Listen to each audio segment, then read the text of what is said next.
اللهم صل على سيدنا ومولانا محمد وبارك وسلم عليه.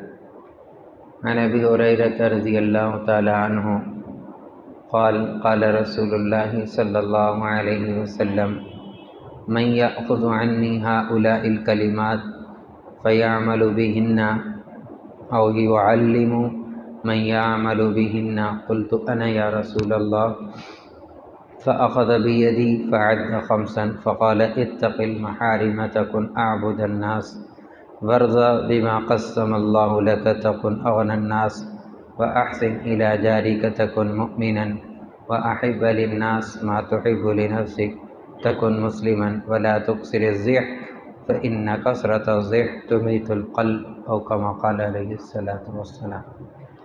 سیدنا ابو ہریرہ رضی اللہ تعالیٰ عنہ سے روایت ہے کہ رسول اللہ صلی اللہ علیہ وسلم نے ایک مرتبہ ارشاد فرمایا: من یأخذ عنی ہؤلاء الکلمات، کون آدمی ہے جو چند باتیں مجھ سے لے لے؟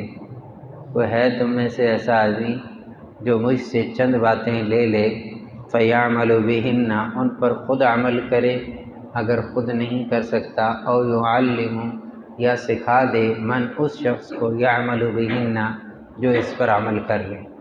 خود عمل کرے، خود نہیں کر سکتا، کسی کو سکھا دے، کسی کو بتلا دے، وہ عمل کر لے.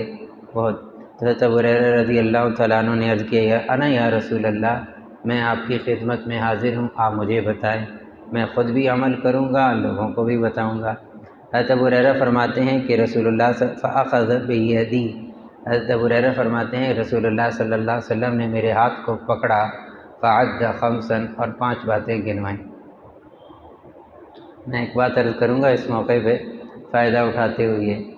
ہم اہل السنہ والجماعہ کا ایک عقیدہ ہے کہ جہاں رسول اللہ صلی اللہ علیہ وسلم اس وقت آرام فرما رہے ہیں، آپ کے جسم اطہر کے ساتھ جو مٹی ٹچ کر رہی ہے وہ عرش سے بھی اعلیٰ ہے، اللہ کا عرش اس سے بھی اعلیٰ ہے. یہ ہمارا عقیدہ ہے.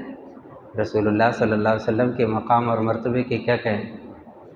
تو جس مٹی کی یہ شان ہو، تو جس ہستی کو رسول اللہ صلی اللہ علیہ وسلم کی ہستی، جس کو اور جن صحابہ کو رسول اللہ صلی اللہ علیہ وسلم کا دست مبارک لگ جائے، ان کی کیا حالت ہے؟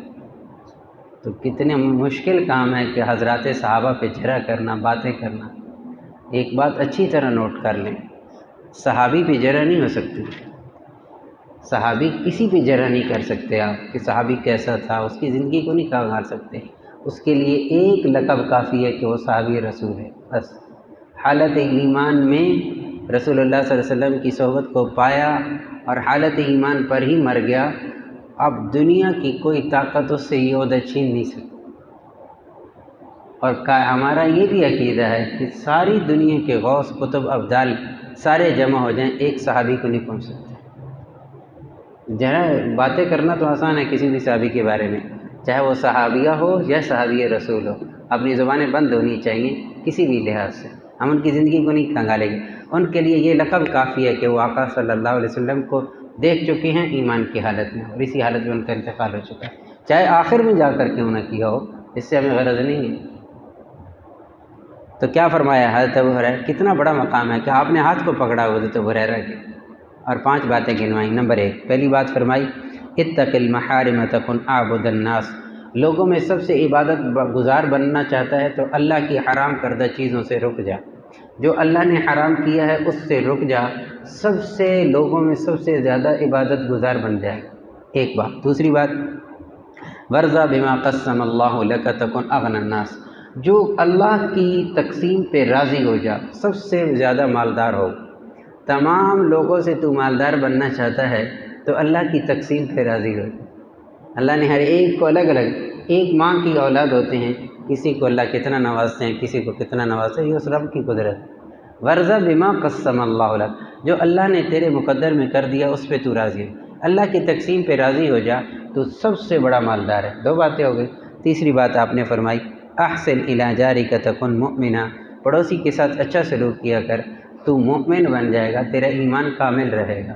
چوتھی بات آپ صلی اللہ علیہ وسلم نے ارشاد فرمائی: احب للناس ما تحب لنفسک تکن مسلمہ. کامل مسلمان بننا چاہتا ہے تو جو تو اپنے لیے پسند کرتا ہے وہی تو دوسرے کے لیے، اپنے بھائی کے لیے پسند کر۔ کوئی بندہ یہ نہیں چاہتا کہ اسے برا بھلا کہا جائے تو یہ کسی کو بھی برا بھلا نہ کہے، کوئی نہیں چاہتا کہ اسے گالی دے تو یہ خود کسی کو گالی نہ دے۔ تو جو اپنے لیے چاہتا ہے وہی دوسری کے لیے چاہے۔ اور آخری بات رسول اللہ صلی اللہ علیہ وسلم نے فرمائی کہ وَلَا تُكْثِرِ الضِّحْكَ، اے ابو ہریرہ زیادہ ہنسنے سے بچا کر، کہہ کے نہ لگایا کر، زیادہ ہنسنے سے بچا کر۔ آج کل تو اللہ مجھے معاف کرے، باقاعدہ شو اس پر ٹاک شو صرف اس لیے ہوتے ہیں جی ہم لوگوں کے اندر خوشیاں بکھیرتے ہیں، خوشیاں ایسے نہیں کہتے، کہہ کے لگانے کو خوشیاں نہیں کہتے۔ تُكْثِرُ الضِّحْكَ، زیادہ ہنسا نہ کرو، کیوں؟ إِنَّ كَثْرَةَ الضِّحْكِ تُمِيتُ الْقَلْبَ، یہ جو زیادہ ہنسنا ہے یہ دل کو مردہ کر دیتا ہے، زیادہ ہنسنا دل کو مردہ کر دیتا ہے۔ ہاں آپ صلی اللہ علیہ وسلم مسکراتے تھے، تھوڑی بہت ہنسی ہو جائے ٹھیک ہے، باقاعدہ طور پر اس کے اوپر شو کرنا اور ایک ایک گھنٹے کے لیے ہنستے رہنا یہ کون سی عقل مندی ہے؟ نبی علیہ السلام نے ہمیں اس کی تعلیم نہیں دی ہے۔ اللہ رب العزت ہمیں بھی ان 5 باتوں پر عمل کرنے کی توفیق نصیب فرمائے۔ سبحان اللہ وبحمدہ، سبحانک اللہم وبحمدک، نشہد ان لا الہ الا انت، نستغفرک ونتوب الیک۔ سبحان ربک رب العزۃ عما یصفون وسلام علی المرسلین، الحمد للہ۔